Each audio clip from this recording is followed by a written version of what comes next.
2008 Springfield. After Hurricane Katrina, Dee Dee Blanchard and her 14-year-old daughter Gypsy were left homeless. A charity gave the family a new house, which they just moved into. Gypsy, a bald girl with huge glasses, sits in a wheelchair. Her mother controls her every word, and the girl calls the woman her best friend. Dee Dee shaved her daughter's head again and then transferred her from the sink to the wheelchair. Gypsy inserts a tube into her stomach to eat. Dee Dee feeds her liquid food mixed with medications exclusively through an umbrella. Gypsy has to sleep with an oxygen mask. Their home medicine cabinet contains dozens, if not hundreds, of drugs. Dee Dee chooses which medicine to give her daughter based on her mood. The Blanchards' neighbor is a girl named Lacey. She couldn't persuade her mother to say hello to the new neighbors, so she went alone. All in pink, Gypsy watches cartoons and draws a prince. She is immediately interested in Lacey because she has never had friends. Lacey volunteers at the local hospital and sometimes arranges makeovers for patients. Why doesn't she put makeup on Gypsy too? The girl happily agrees. Gypsy reacts violently to the fact that Lacey has a boyfriend. She used to wear makeup too for cosplay. She loves dressing up as Disney princesses.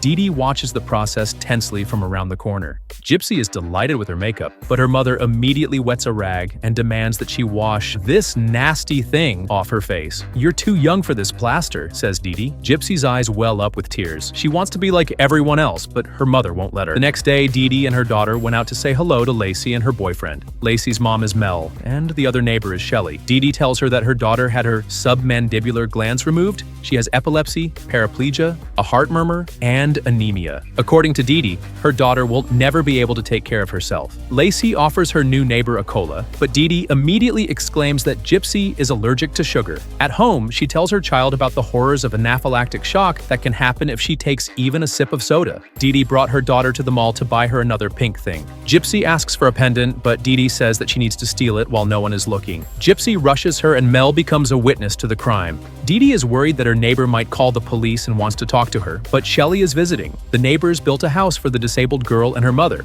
along with other volunteers from the neighborhood. Mel hints that she didn't like what she saw today. Gypsy doesn't have her own computer. She's only allowed to use her mom's laptop. She immediately types boyfriend and kiss into a search engine. Gypsy suggests that her mom make pizza. It will be a very tasty pizza, covered in milk and blended. The thick liquid is poured into the child's stomach, syringe after syringe. To make friends with the neighbors, Dee Dee throws a party, collecting donations, supposedly for her daughter's operation. The children surround Gypsy, who is dressed strangely, as always. She is much more interested in watching her neighbor's relationship with her boyfriend. In the evening, Gypsy approaches them, but they immediately go to the movies. She can't go with them. There are tempting cupcakes on the table. While her mother is not looking, Gypsy wants to try one of them. At this time, Mel, for whom everything was started, drives up. Dee Dee tries to blame the theft on her disabled daughter, but Mel does not fall for it. Then Dee Dee begins to squeeze out tears, assuring that Gypsy was not with them for long and they have little money. At this moment, she notices her daughter with a cake, knocks it out of her hands, gives her an injection, and takes her to the hospital. There, she again complains that another 5 minutes and Gypsy would have definitely died. Mel drove up to the hospital, gave Dee Dee the forgotten wallet, and suggested that she forget about the awkward situation since she herself is a single mother and does not want to complicate the Blanchards' lives. 2015. The Blanchards' house is surrounded by police. The rooms are filled with hundreds of stuffed animals.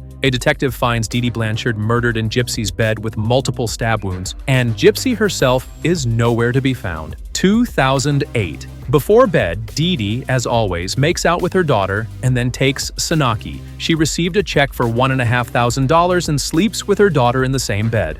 At 11 at night, Gypsy takes off her mask, easily gets to her feet and goes to the refrigerator. The girl decides to take a risk and check if she really has an allergy to sugar. The cream from the can does not harm her, and she understands that her mother gives her medicine with a high sugar content, which means she can eat sweets. Her body goes numb from constant sitting. Gypsy's mother finds her on her feet and demands that she lie down and put on a mask. Gypsy falls asleep with tears in her eyes. 2015. Neighbors try to remember all of Gypsy's illnesses and are surprised how she could escape in such a state. 2009. The girl drinks Coca-Cola straight from the bottle, eats ice cream in buckets and candy in handfuls, constantly watching makeup tutorials. Dee Dee receives a letter that makes her very happy. Gypsy has become the child of the year in Springfield. It is not surprising. The mother wrote a lot of pitying things about her daughter, and many people will come to see her. Because of sweets, Gypsy soon learns what caries and toothache are. Dee Dee is sure that her daughter has high stomach acidity, which is why her teeth are damaged. The gastroenterologist does not believe that the girl's submandibular glands were removed,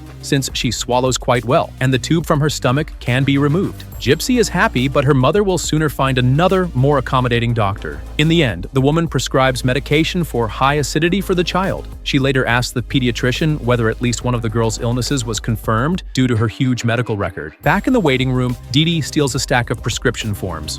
While Karana examines the dead body, the neighbors wonder who could have wanted to kill Dee Dee. While brushing her teeth, Gypsy loses one of her teeth, and she gets scared. Morning comes, and Dee Dee prepares a mega cocktail for her daughter, consisting of 7 medications mixed into a liquid. Everything goes into the girl's stomach at once. She looks enviously at the girls in the yard. Her mother goes to meet her and allows the wheelchair user to drive up to the neighbors. In addition to the 2 friends, Gypsy finds a puppy in Lacey's room and is very happy about it. The girls see Gypsy's teeth and are surprised at how bad they look. The girl confesses to her nighttime adventures and is very afraid that her mother will find out about it. Dr. Lakshmi Chandra calls the therapist who treated Gypsy and finds out the details of her treatment. A social worker comes to the Blanchards. Dee Dee urgently forces her daughter to take a bitter medicine, which makes the girl sick. Allison arrived after receiving a complaint from a person concerned about Gypsy's safety. The social worker ignores the crying woman and carefully inspects the house. Dee Dee leads Gypsy out of the bathroom. The medicine has already taken effect and the girl is feeling ill. Gypsy is sleepy and answers the questions incoherently.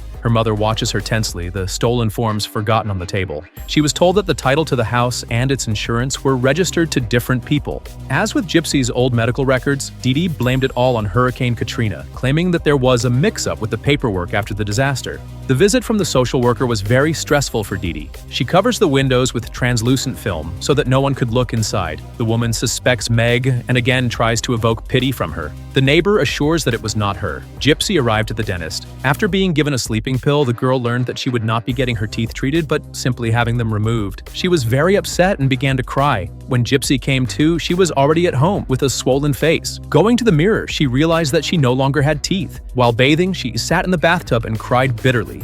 But her mother, as always, says that everything is fine. After the surgery, Gypsy's face was covered in bruises, and Dee Dee fluttered around and prepared her for the awards ceremony, intending to show her off to everyone without even putting in new teeth. Dr. Chandra called the Blanchards to meet Gypsy again and show her to specialists. Dee Dee decorated her daughter's bald head with a bow and admired her beauty, although she would have been better off without teeth. Before going on stage, Gypsy received a gift from her mother: dentures. Why did Dee Dee torture her for so long and give her teeth only now? Under the spotlight, Gypsy was brought out on stage to receive the Child of 2009 award. The award came with a generous gift of $5,000. Taking the microphone, Gypsy began singing a love song in a squeaky voice, and her mother began to sing along. The Blanchards arrived at Dr. Chandra's appointment, and Gypsy was left alone with the woman. The specialist told the girl that she was not allergic to sugar and offered her a Coke. Perhaps it will soon turn out that other diagnoses are invalid. Dr. Chandra replaced the umbrella. In 2015, Lacey confessed to her mother and then to the police that Gypsy had a secret Facebook account with the help of which she made friends and apparently even found a boyfriend.